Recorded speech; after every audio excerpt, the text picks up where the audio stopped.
Hello, everyone, and welcome back to Anarian Plays. This is going to be the first episode of a series. I'm going to be building a new zoo, and this time it's going to be in Sandbox mode, so there won't be any financial constraints. But that means the first thing I'm going to be doing is terraforming and getting rid of all the stuff that doesn't need to be here from the baseline of the map. So, with that being said, we're going to go ahead and head into a bit of a time lapse, and then we will go from there. Alright, so first things first, we're going to get rid of all of the plants, and then also that starting building and the paths. And then from there, we start to modify the terrain. The idea that I was going for the slow way at first was someone had mentioned that someone had said something uh, like last week sometime that made me think of the Secret of Monkey Island, and I decided I wanted to make an island at some point in one of my zoos that was a reference to that. And then I came to the idea that why not make the entire zoo a set of islands? So the first thing we're doing here is lowering the land so that we can get essentially a massive lake in. Um, Thankfully, I realized fairly quickly that I could be doing this a lot faster, as you can see with the terrain stamp tool. Uh, but that being said, we go ahead and do a fair amount of this, and I'm not gonna force you to sit here through all of everything. And so we will be skipping to different pieces of fixing up the terrain. One thing really quickly before we make the first jump, though, full disclosure, there was one point where I forgot to save because I usually play in franchise mode, and franchise mode is a save and exit and save and quit, whereas sandbox mode is just exit or quit. And so after months of never needing to save because it automatically did it for me when I left the game, I forgot and ran a little bit of stuff off of autosave, and then eventually I did another video and auto saved right over my autosave. So that wasn't any fun. But anyway, let's go ahead and cut to the next step. All right, so here we are just finishing up the last touches of clearing the map. When I came back for the when I came back to redo this because all of this was lost, it was a lot simpler because I had an idea of where the islands were all going to be.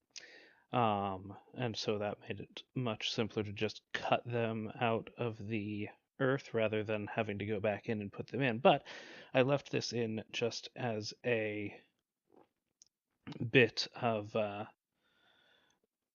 just to show the original process. And I don't recall at this time, if I had redone that piece or not, or rather, if I recorded that piece or not.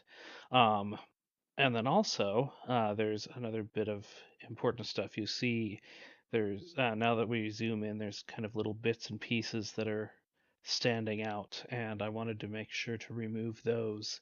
Um, I am fairly certain, though I could be totally wrong, but I'm fairly certain that the more of those little bits that are just hiding, like that one there that you couldn't even see until you were facing the right direction, uh, will make it harder for the computer to calculate the water, and so that it'll have to work a lot harder to get things in.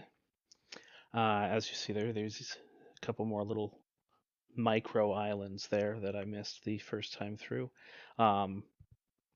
And so the idea behind that was just to kind of get things in as quickly as possible. with the original pass, I also wanted to make sure to remove all of the grass from the edge of the park, though I haven't done that again yet on the second version. And part of that is because I'm changing how the the entrance area is, but the other part is that I just haven't gotten to it yet, and I'll probably do that off screen before we start the actual before we continue the series. I can English, but so yeah, this process took a bit of time, but I did like the result of it. And so I definitely want to make sure that it is done so that the edge of the massive square lake has something. Actually, that's probably something else I'll change. Is I might just make it so that the edges of the lake are a little more defined and less square, but that also might be something that takes place over a long period of time. And the main reason won't actually even be aesthetic, because frankly, as far as I'm concerned, we can just pretend that the edges of the lake are far off of the map. But no, it turns out that when all the water is in here, it actually really ramps up the usage on my graphics card, or at least the processing portion of the GPU, and suddenly we shoot from a comfortable 60 or 70 degrees up to 90. So, while it does maintain that and it's still well within the safety range, it's not necessarily something that I want to have consistently, especially with the fact that it also ramps up the fans, and that makes it very loud, which would no doubt which is no doubt going to make recording a little more interesting. So just bear that in mind in future videos if you hear that, or even later in this video. At the end, if you happen to hear that noise, then that's probably why. This part here is where I am starting to figure out how big I want the entryway to be. Because essentially this area is going to turn into a North American animals section of the zoo, and I want to make sure I have enough space for them, as well as a few buildings and maybe some dining areas and the like, before I get moving on the actual islands themselves. And in the second go of this, I ended up actually being able to do it a lot faster, just because I was able to cut it out. But I also have a process that I went through to kind of figure out how I wanted everything to look on the edges, and you'll get to see that on one of the islands. I'm not going to take you through each of the islands with all of these changes that I make, partly because I only make major changes to 2 islands, but also partly because I feel like that would get boring just watching the same exact thing multiple times in what's already looking to be about a 25-minute video. And so just taking up more time to do the exact same things just seems like it would be rather boring. So that being said, I'm going to go ahead and cut this here and skip to the next piece of the build. So I'll see you there in a moment. All right, so here is the point in the original version that I started to build the mountains, not the mountains, the islands, which was a It was an okay speed process, I guess. I didn't really put all that much effort into these islands, thankfully, yet, uh, as I was still just kind of getting the basic forms for them. Um, and it was only later, once I had a screenshot of the map of the islands with the brains that work on them, with the lake and the islands, that I ended up with that fateful forgetting to save. But that being said, I think the islands that I ended up with at the end were much better. Uh, so there is that at least. The only other thing that I really did on these particular islands to make them anything remotely pretty was I did a little bit of brushing, a little bit of terrain painting here. I did enlarge this island here as well, which I think the newer version ends up actually being a lot larger, to be perfectly honest, which is fine, because it's going to need that space. Um, so as you can see, my computer takes. This really does put a strain on the computer to put the water in and take it out. So I'm hoping that by the time I get 100% done with this, uh, I will have the. I'll have a bit less water for it to calculate. Um, but you see me here. I'm just kind of smoothing it over, and generally, it's just not all that big of a job with this that I was doing, so I think my second pass was actually a lot better, and I'll show you one island of that as well. And I believe that's actually the very next thing that I end up having footage of. So, yay.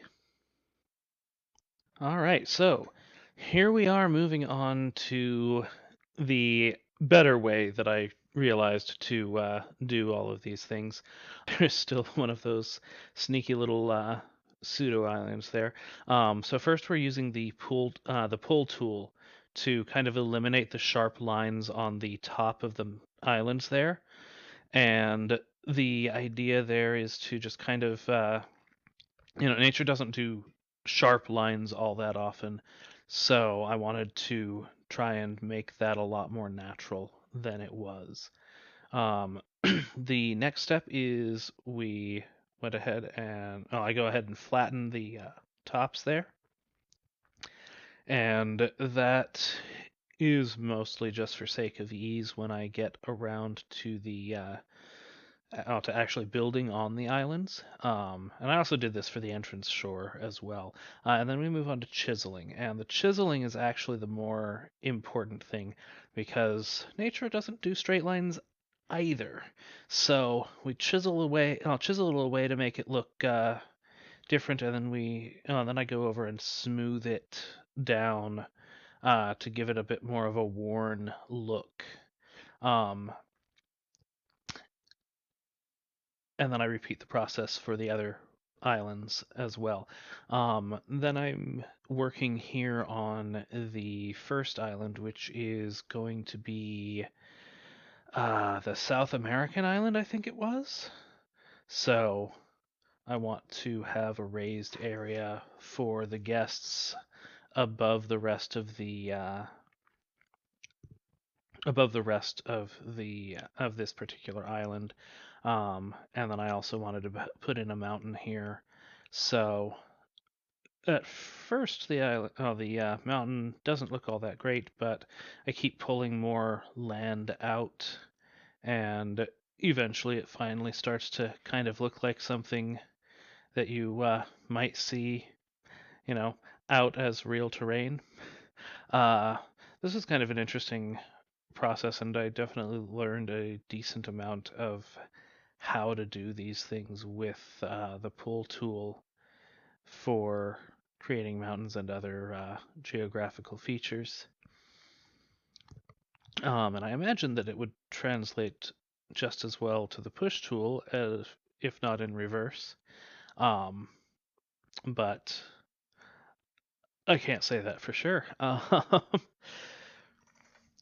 So, but one thing I did notice is that I had the mountain kind of tilting one direction, so I started working on the other side, and it just over time, as you go on these, you start to realize where you need to work on to make it a bit more realistic and a bit more like the features that you're trying to create.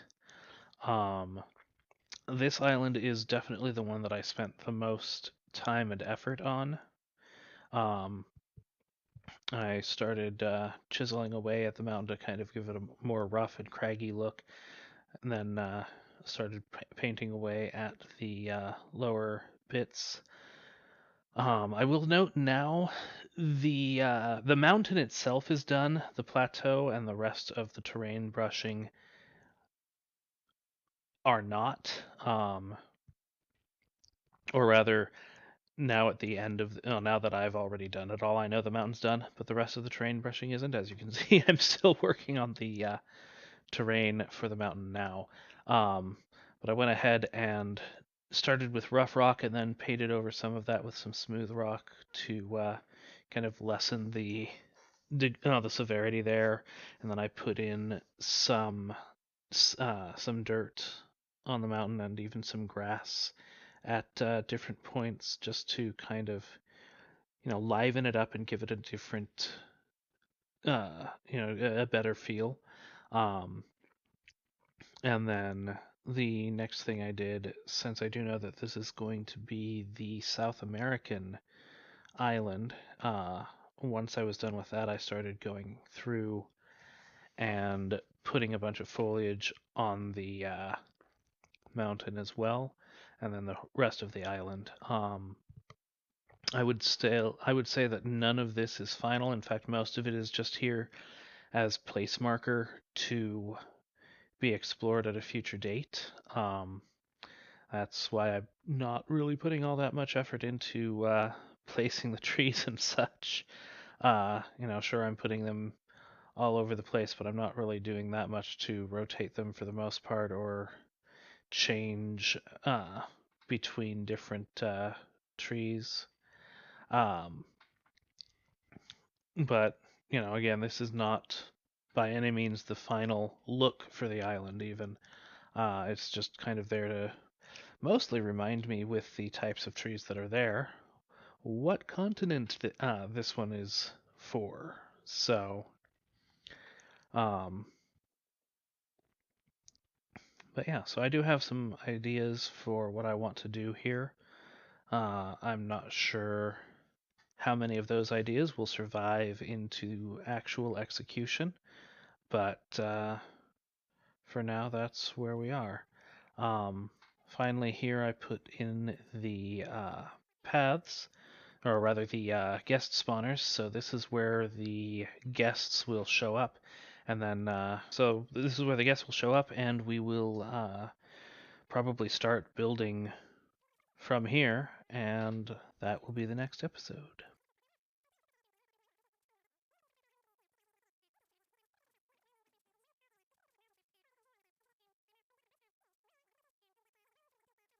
All right, and here we are. This is the map for what will become Starfleet Zoo's Great Lakes.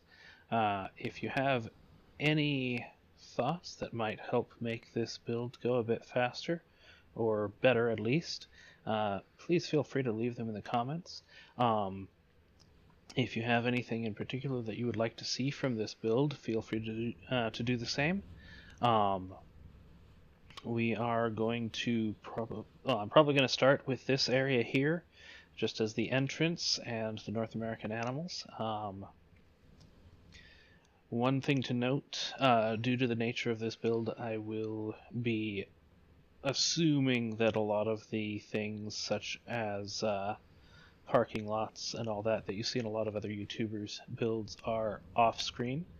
Um, that's not to say that there's anything wrong with putting them in. I just do not have the patience to do it myself right now, especially with this build and the fact that I think I might need a lot of this space here for the animals and a few other things that I do want to put in this area. So, that being said, I think that's it for this video.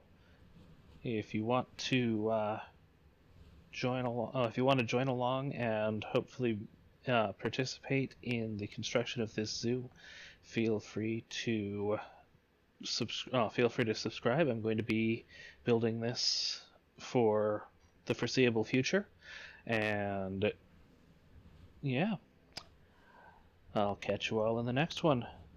Anarian out.